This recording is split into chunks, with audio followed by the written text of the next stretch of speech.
Tęsiame laidą. Garsusis dainos apie dviratuką atlikėjas Eugenijus Ostapenko vėl prašo padėti. Šį kartą vyriškis nori susitaikyti su savo mylimąja Lina. Kaip žinia, būti žinomo žmogaus antrąją pusę nėra lengva. Dainininkas prasitarė, jog moterų dėmesio sulaukia išties nemažai. Jis įtarė, kad Lina negalėjo su tuo susitaikyti ir dėl to vieną dieną tiesiog dingo iš jo gyvenimo. Atlikėjas tvirtina, kad Lina jam vienintelė ir pati svarbiausia. Dėl to dabar didžiausias jo noras yra ją susigrąžinti.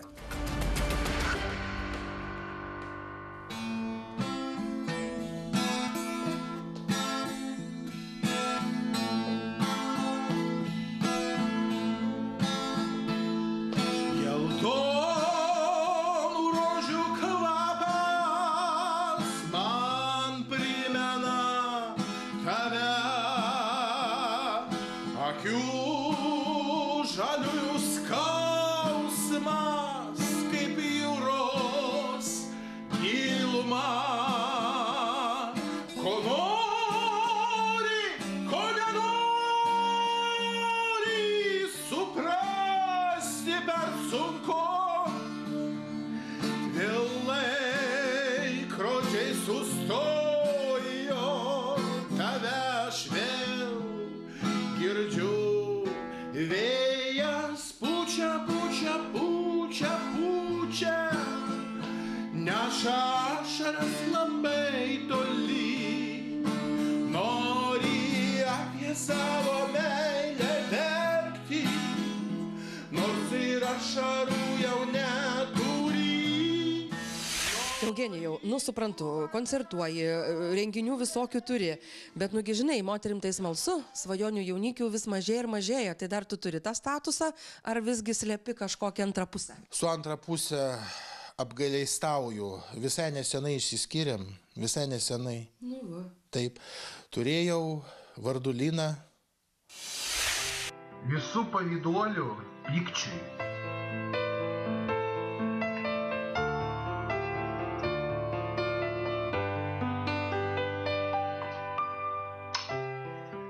Aš myliu šitą moterį. Tu myli mane? Taip.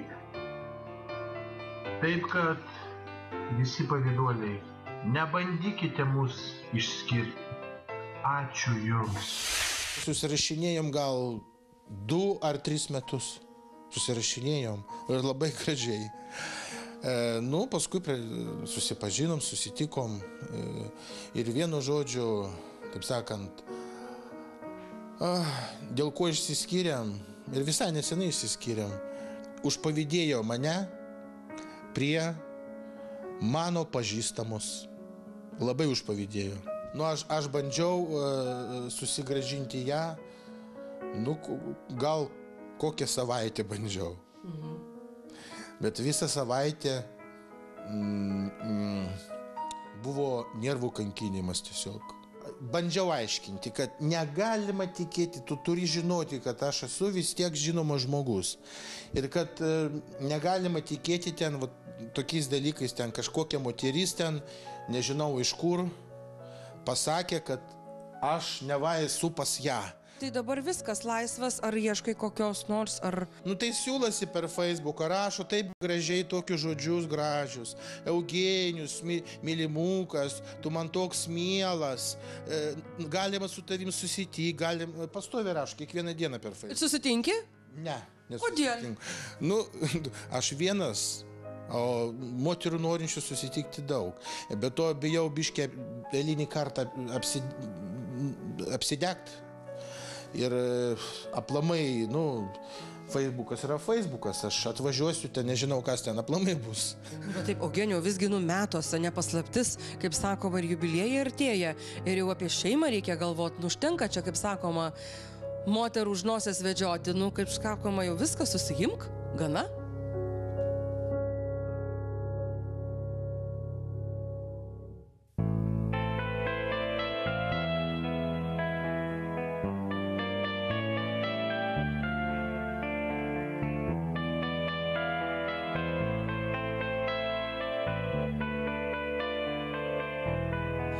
Po iš tikrųjų atviro ir labai jaudinančio Eugenijaus pasakojimo, kaip jis taip keistai išsiskyrė su savo mylimąja Lina, mes po poros dienų gavome iš Eugenijaus skambutį. Jis pasiryžo pasimatyti su Lina, su ja pasikalbėti akis į akį ir mes čia šiandien Klaipėdoje.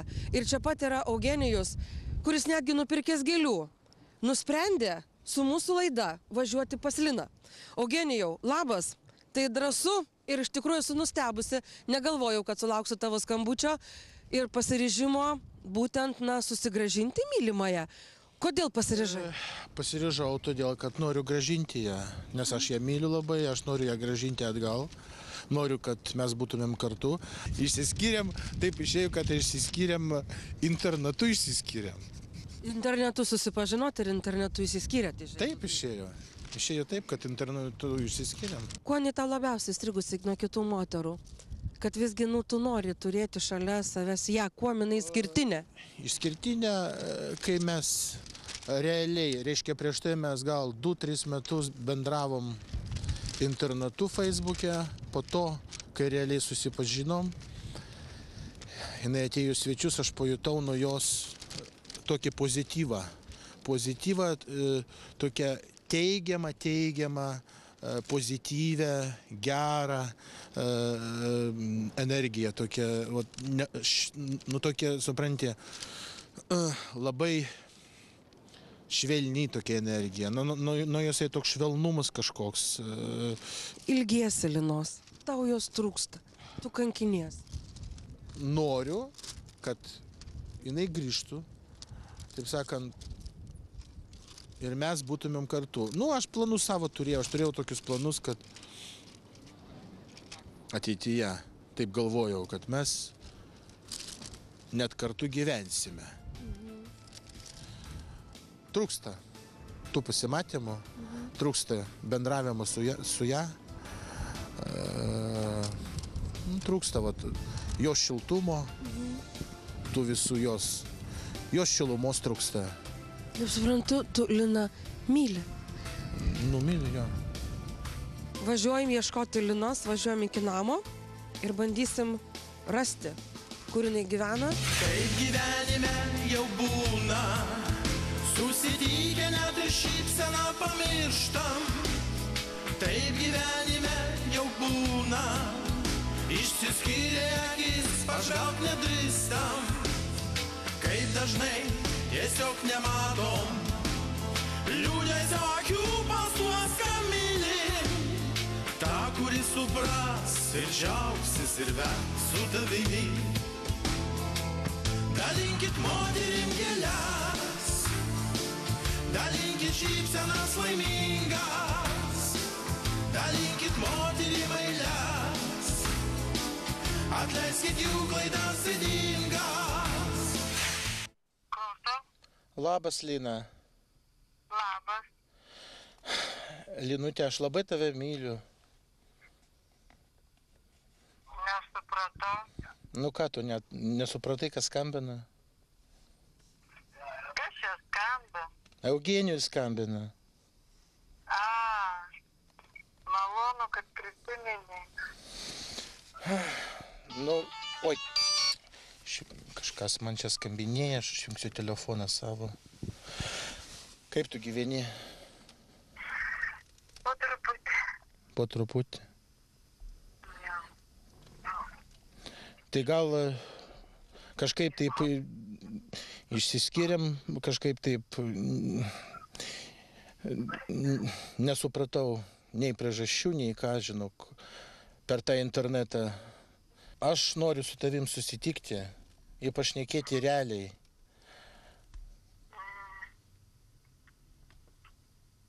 Aš tai tikrai labai myliu tave ir noriu realiai pašnekėti, žinok. Tikrai, supranti, nesuprantu tų priežasčių, dėl kurių ten, žinai. Priežastis, supranti, mūsų gan vaikiškos, žinai. Gerai, viskas. Tave saldžiai bučiuoju. Saldžiai bučiuoju ir susitiksim, pakalbėsim. Mes laukiam porą valandų kantriai ir aš tikiuosi, kad mes tikrai pamatysim gražų Eugenijaus ir Linos susitaikymą. Bent aš taip nuoširdžiai tikiu.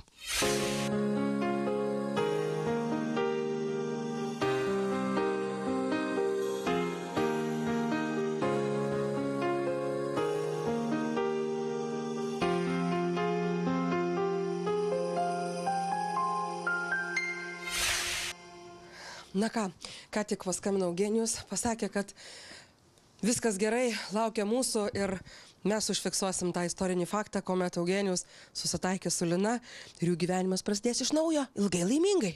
Jisai niekam jos nerodė. Kiek aš žinau, visą laiką slėpė. Visus tos metus, kai jie bendravo internetu ir paskui ne tik. Ir mum pirmiem tik tai pasakė apie tai, kad išsiskyrė su ja. Taip keistai ir, skaitykim, netgi vaikiškai, kaip jau dabar paaiškėja. Va. Na tai kur tie laimingieji? Labą dieną, Lina. Tai jau dabar priimkit, jau kaip sykį siužeto kaltininką turim, dabar reikia visus pasižiūrėti. Nu, sėdi gražuolis mūsų, kur jisai? Pasislėpęs? Aš čia. Gerai, Lina, užeikit, malonu. Tai dabar jau pasakosit. Nu, dabar jau akyse ašaros. Verkiai, Eugenijų. Verkiai. Nu, apsikabink, Lina, ir paverk viską, supratau, nieko nesakyk.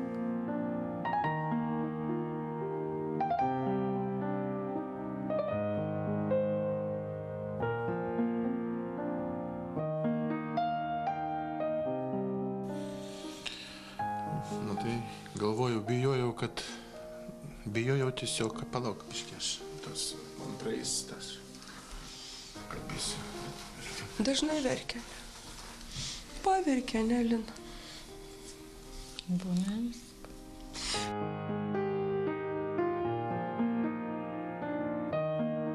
Lina, girdėjot, kaip ieškojom, ėjom, sąžiningai, nuoširdžiai, žinokit. Ir tikrai su visa, kaip sakoma, meilė ir širdim, kad... Aš būtų nežinojau. Kad viskas būtų gerai. Ir Eugenijus tikrai labai apmaudžiai jautėsi, kad, nu, sako, mes iš tikrųjų įsiskyrėm kvailai. Mes net... O iš tikrųjų priežastis, Lina, pasakykit, na. Nebuvo jokios priežasties. Mes tiesiog žinutėm kvailai per internetą, per Facebooką. Ten susirašėm kažkur nuomonės nesutapo ir viskas. O kaip dėl tos draugės? Eugenijus sakė, kad ten kažkokia draugė. Grįžot jūs iš jos, jums buvo blogai, apkalbėjo, nužiūrėjo, ar ten iš tikrųjų kokią piktą draugę turi? Bloga buvo. Blogai jaučiaus, gal tiesiog tas energetinis laukas, apsikeitimas, ir viskas, ten nieko tokio užkalbėjimo, kažko tokio negalėčiau pasakyti, kad ten... Grįžau iš draugės, buvo bloga, man rašė. O jūs bendraujate su ta draugė dabar, Linai? Bendrauju. Jinai pavydi, kad jūs su Eugenijum, pavyzdžiui, gal iš tikrųjų? Bet neprasitarė, ką pavydi. Nurašęs. Nurašęs ir ten per Facebooką man gėlių 100 dovanoji, tai sakė, aš to pavydžiu tų gėlių. Tai skambinau, sakė, iš poliklinikos ten sakė, nes... Ką žinau, koks tas pavydas visoks būna. Tai kai visiems pavydžiu balto pavydu, tai aš juodo net neįsivaizduoju, kaip gali. Balto pavydo nebūna. Būna. Aš, pavyzdžiui, džiaugiuosi dėl kitų laimės, aš niekada niekam laimės nesu pavydėjus ir nepavydžiu. Džiaugiuosi, kad kitiems seka, aš džiaugiuosi, kad kiti laimingi. O aš pasirodo, matai, bijojau iš savo numerio, bijojau paskambinti Linai, nes galvoju, kad jinai tiesiog, neatsilieps. Būčiau iš vis, žinok, neišdrįsęs net ir... Tau reikėjo tik vieną žinutę parašyti viskas. Tu matai? Aš... Tu įsisprendai. Kokią tu nuostabą turi moterį? Aš galvoju, niekada tada... Aš laukiau netgi, kad su Velyku mane pasveikins, kažkaip laukiau tavo žinutę. Nu, aš galvoju, kad viskas, kad dar mane išmetė iš savo gyvenimo ir... Aš niekada žmonių kryžių nemėtų. Pastatai ir viskas. Nebent kurie patys nenori bendrauti. Ir viskas, jau galas viskas. O, palauk.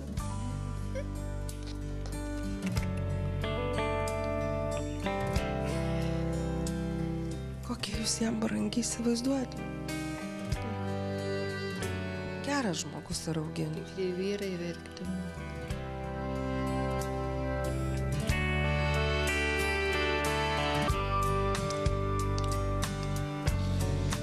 Kad visi Lietuvos žmonės matytų, kad Eugenijus turi savo mylimąją, kad turi stabilią draugę, kad yra labai laimingas, kad jis tikrai nuoširdžiai gailėjosi, kad tos kelias savaitės ar mėnesius buvo praradęs ryšį. Porą mėnesių, jo. Kažkur. Jo. Ar jūs, Lina, gailėjotės jo? Ar jums jo trūko? Ilgėjos iš tikrųjų. Ilgėjos trūko. O pati paskambėt irgi nesiryžot galvot, kad vyras turėtų, ne? Ne, aš niekada žmonėm neskambinu pati. Jeigu jie laimingi be manęs, tai ką man lysti jų gyvenimą. O aš Va bijojau. tokios nuomonės. Yra žinomas žmogus ir tai normalu. Yra, man irgi nereikia būti žinomai. Yra ir pas mane įkyrių gerbėjų. Yra tokių, kur aš užblokuoju. O sunku būti šalia žinomo žmogaus. Kažkaip nežinau. Nelabai. Ar tai tiesiog malonu, kad žmonės pažįsta, kad kalbina ir na. Man malonu. Tegul kiti pavydė, žinau, kad jis mano ir man to gana. Dalinkit moterim gėles, dalinkit šypsenas laimingas, dalinkit moterim eiles, atleiskit jų klaidas ydingas, dalinkit moterim dainas, dalinkit meilę paslaptingą, dalinkit laimės minutes, lai su tavim jos bus laimingos. Dalinkit moterim gėles, dalinkit šypsenas laimingas. Nu štai, pro šitas duris išeinu tikrai laiminga ir palieku tikrai labai laimingų žmonės, daugiau netrukdom, labos nakties ir mylėkitės ir būkit laimingi. Dalinkit moterim dainas, dalinkit meilę paslaptingą, dalinkit moterim gėles.